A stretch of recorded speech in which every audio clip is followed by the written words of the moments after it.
social media. Good news! Senator Rapi Tulfo umaksyon. Ito ang balita ngayon. Viral ngayon sa mundo ng social media. Good news! Senator Rapi Tulfo umaksyon na. Pahirap na K-12 ni Noynoy Aquino. Bubuwagin na.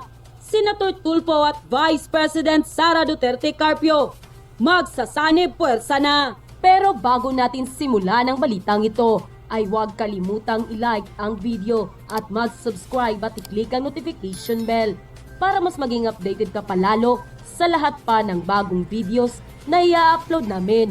At eto na nga mga kababayan, gawa-gawa ng batas, hindi naman alam kung paano tumingin ng patas.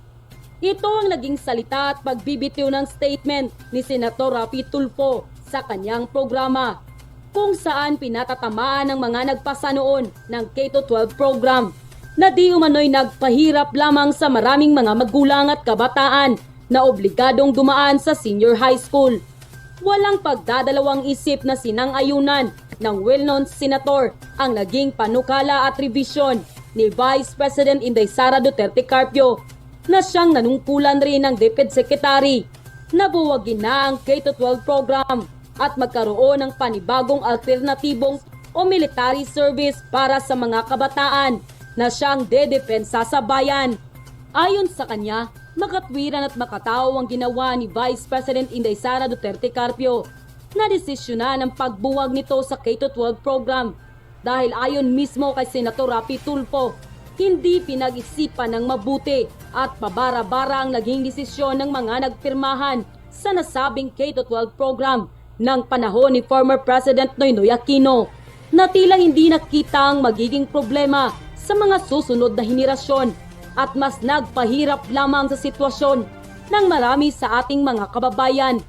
Kaya't sa wakas, 101% ng araw ang pag-agree ni Senator Rapi Tulfo sa naging desisyon ni Vice President Inday Sara Duterte Carpio na sa pagribisa ng K-12 program ay mas magiginhawa nito ang buhay ng hindi lamang ng ating mga kabataan, kundi ng mga magulang na nagtataguyod ng pag-aaral ng kanilang mga anak.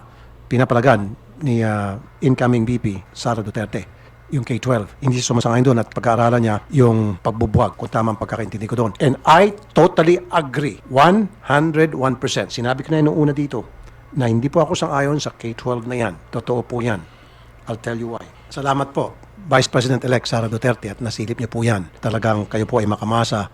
Talagang alam niyo po yung problema ng mga taong nasa ibaba. Now, here comes K-12. Dagdag 2 years. Kasi ang nasa isip na ng mga magulang na pagkatapos mo ng high school, anak, 4 na taon na lang paghihirap at pagtitiis. Here comes K-12. Nung pagpasok ng K-12, dagdag 2 years. Opo. Di ba sabi ko kanina, ang inisip ng mga magulang, lalo yung mga mahirap natin mga kababayan, na may mga anak na pinapara sa koleyo. Pangarap nila, after high school, 4 years na lang ang paghihirap ko, tapos ka na, tutulong ka na sa mga kapatid mo. Di ba, yun? Exactly, opo. Pagpasok ng K-12, napurnada. Aba, kailangan another 2 years. So, imbis na 4 years, 6 years pa ang bubunuin nila after ng grade 6. Kasi grade 7, 8, 9, 10, 11, 12. O, dagdag ng 2 years. Yun eh. Yan kasing problema sa ating mga Pilipino, hindi naman lahat. Kapag gumagawa po tayo ng mga polisiya, maging batas, hindi natin pinag-iisipan yung magiging consequence as a result doon sa batas na kapag yan ay naipasa. Kulang po sa planning. O, magandang gumawa ng batas. Sige, gawa tayo dito, gawa doon. Hindi pinag-aaralan muna, hindi muna gumagawa ng assessment na pag ito'y nangyari na ano ang maging consequence, ano magiging impact nito. Hindi eh. Basta't magagawa lang ng batas. Kaya ako, ito yung sinasabi ko po. Maraming tatanong sa akin, anong alam mo sa paggawa ng batas, Rapi Tulfo? Maraming nagsasabi sa akin, even mga friend ko. Sabi ko, hindi po ako gagawa ng batas na wala po akong karanasan, na wala po akong natanggap na reklamo tungkol dyan. Kung gagawa po ako ng batas, I will make sure na ito po yung napag-aralan na hindi ko lang sarili ko, kundi maging yung mga taong natulungan ko na. Sila po mismo nagsasabi sa akin na ito yung problema, and then paano masolve yung problema. That's the way it should be done. So, ibig sabihin, bago tayo gumawa ng mga polisiya, bago tayo gumawa ng mga proyekto, pinag-aaralan. Tama po kayo dyan, VP Sara Duterte, maraming salamat po at nasilip niyo po agad dyan. Talagang tunay na kayo po ay makamasa, tunay na naintindihan niyo po talagang kalagayan ng mga maliit nating kababayan at nakita niyo po yung problema dyan sa K-12. Maraming mag-disagree po sa inyo and mag-disagree sa akin, pero heck, yun po yung damdamin ng nakararami. Samantala, hindi naman mapigilan ng marami sa ating mga kababayan na magbigay ng kanilang hinaing at komento sa mundo ng social media. At ayon pa sa kanila, tanggalin na ang PI ng K-12 imbis na 4th year na ang apo ko sa university. Ngayon ay 2nd year pa lang. Batas ng mga abno ang K-12. Tama po kayo, Senator Tulfo. Dagdag gasto tulad naming mga magulang. Ewan ko ba kung paano inisip ng mga nagpasa ng K-12. Mga walang utak mga yan. Tama ka, Idol Rafi. Pugok ang gumagawa sa batas na K-12. Mas lalo nilang pinahirapan. Mahirap na nga kami. Mas lalo pa nilang kami binaon sa hirap. Diba? Thanks po, Idol Rafi. Mabuhay po kayo. God bless po. Thank you very much to our Vice President and the Secretary of Education. Oh, please sit down. Secretary of Education. And we thank you very much for that most thorough and insightful report. And it gives us certainly a baseline. It may not be the best news that we had hoped to receive, but nonetheless, it shows us the directions in which we need to go. Senate President Mig Subiri, the other members of the Senate who are here today, the Excellencies of the Diplomatic Corps, members of the Cabinet, the Chair of the Senate Committee on Basic Education, Senator Sherwin Gatchalian, Pasay City Mayor Imelda Calixto Rubiano, Basic Education and Culture Chairman, Congressman Roman Romulo, and the other members of the House of Representatives, my fellow workers in government, ladies and gentlemen, good afternoon. It is an honor to join you today for the first part of the Basic Education Report. And it is particularly important, as we were noting during this, while the Vice President was speaking, that this has been the first conference of this kind for many, many years. And we deem it absolutely necessary that we have such consultations for the simple reason that we all know, must know the situation that we face and the many problems that we need to solve. And only again by working together can we get that job done. But at least the Department of Education, the Secretary in Daisara, our Vice President, has provided us with this starting point. And it is now up to us to take that starting point and go from that starting point and to all of the programs that we hope to implement in the very near future for our children. I think that if there is one thing that we took from the comments of the Secretary, Vice President in Daisara, is that the Filipino is better than this. The children are better than this. And we cannot fail. And that is the main motivation that we should keep in our hearts. We have failed them. We have to admit that. We have failed our children. And let us not keep failing them anymore. Otherwise, we will not allow them to become the great Filipinos that we know they can be. They will not become the great Filipinos that will be recognized not only by their fellow Filipinos, but many people around the world. And thus, it once again reminds us that education is the most valuable service that the government can give to its citizens. If there is nothing else, after preservation of life and limb, education comes next. And with that, with a well-trained populace, with a well-trained and highly experienced workforce, then everything follows. The Philippines will succeed. So we in the administration recognize the challenges and issues facing our education sector, all of which must be confronted with an open mind and compassion for those who might have fallen behind over the past few years. I am confident that we will see noticeable improvements moving forward because our Department of Education, that is spearheaded by no less than our hardworking Vice President in Daisara Duterte, is there. Let me also acknowledge and convey my deepest appreciation to the men and women of DepEd who are now in the hot seat because pinakilala na kayo ni Inday Sara sa aming lahat, kaya pagka magka-problema, alam na namin kung sinong lalapitan namin. But all of you, the associations in the country, policymakers, the development partners, and all stakeholders for your collective efforts and commitment to pursuing quality education for all. I am pleased to see that you have gathered here for this very important event for the benefit of our learners. Your attendance is a manifestation that addressing our educational challenges requires not only a multifaceted approach, but also the active participation of all. It is my hope that my being here signals this administration's determination and commitment to bridge the gaps that currently exist in the education sector. Indeed, strengthening our education system warrants a whole of government, whole of society approach with the highest degree of proactivity, motivation, and perseverance.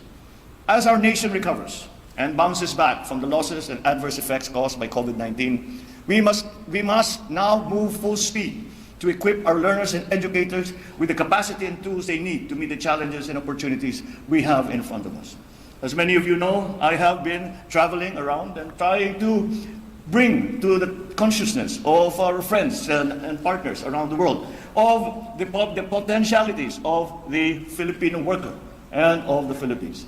And at every juncture, I am confronted by the challenge of that the central key to success is going to upskill and reskill our workforce. And that again brings us to the importance of education, not only as a moral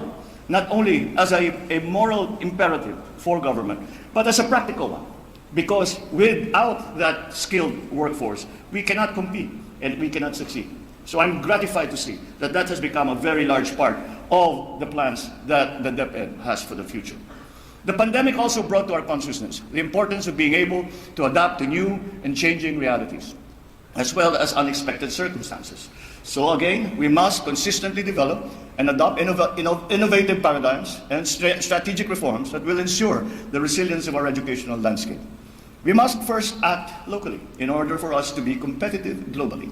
We will work hard so that no Filipino is left behind.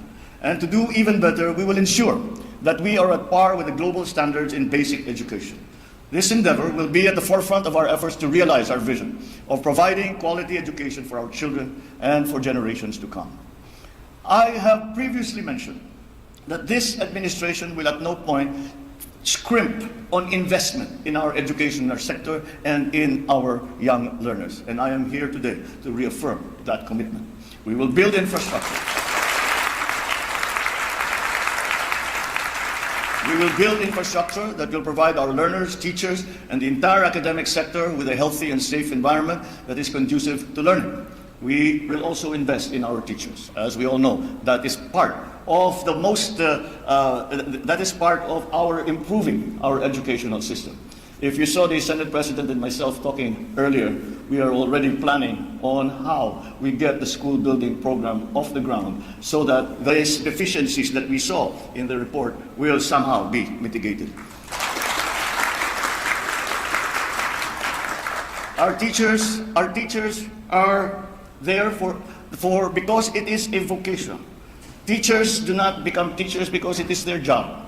Teachers do not become teachers because they want to become rich. Teachers become teachers because they have to. It is a vocation, and it is up to us to support them in that effort because they feel the need to educate young people. And we are blessed that we have such teachers, and we should hold them close and do all we can to support them so that they can do to the best of their ability what they have pledged to do. So we invest in our teachers. We will offer them multiple opportunities that meet both their personal and professional needs. We will offer them the support they need in terms of resources, in terms of programs and policies, so that they can effectively perform their roles as teachers and mentors of our children. It is my firm belief that quality teachers yield hardworking, productive, and law-abiding citizens. We will also invest in our learners by giving them the right tools and mechanisms that they need in their day-to-day schooling. Let us take advantage of the new technologies and innovations that will provide them convenience and efficiency in their pursuit of learning. Aside from advancing their academic competencies, it is also imperative that we hone them to become productive and responsible members of our society. Let us embrace the DepEd's theme, and a fine one it is, Bansang Makabata, Batang Makabansa. In that way, we can produce young citizens who are not only productive, but also harbor genuine love and passion for our country. That is why I have always been consistent in expressing my full support to the DepEd's plans to take critical, bold, yet sustainable actions that will improve our country's educational sector and address learning challenges. It is something that I have been espousing throughout my entire professional career. And at every position that I have ever held, the very first action I ever took was always to find a way to help our teachers. I know the conditions that they have to work in, I know the difficulties that they have to face, and yet they come to school and look after our children. That is a blessing. So I stand behind you as we come up with a long-term vision and forward-thinking solutions that will benefit our children. I would like to emphasize, however, the government is not able to execute this task alone. As I said earlier, strengthening our education system warrants the support of each one of us that are present here today. All of us have roles to play. We have parts to contribute. And so, let me issue a challenge to you all to become active key players in this effort. Let us join hands and act in unison as we build the best education system that the Philippines has ever seen. We owe it to our children to prioritize their well-being and give them the highest possible quality of education so they may become the innovators and the leaders of tomorrow, not only of the Philippines but of the world. With our united efforts, I am confident that we will succeed and bring forth a better, brighter, more prosperous future for our children. Maraming salamat po sa inyo. At yun na nga mga kababayan,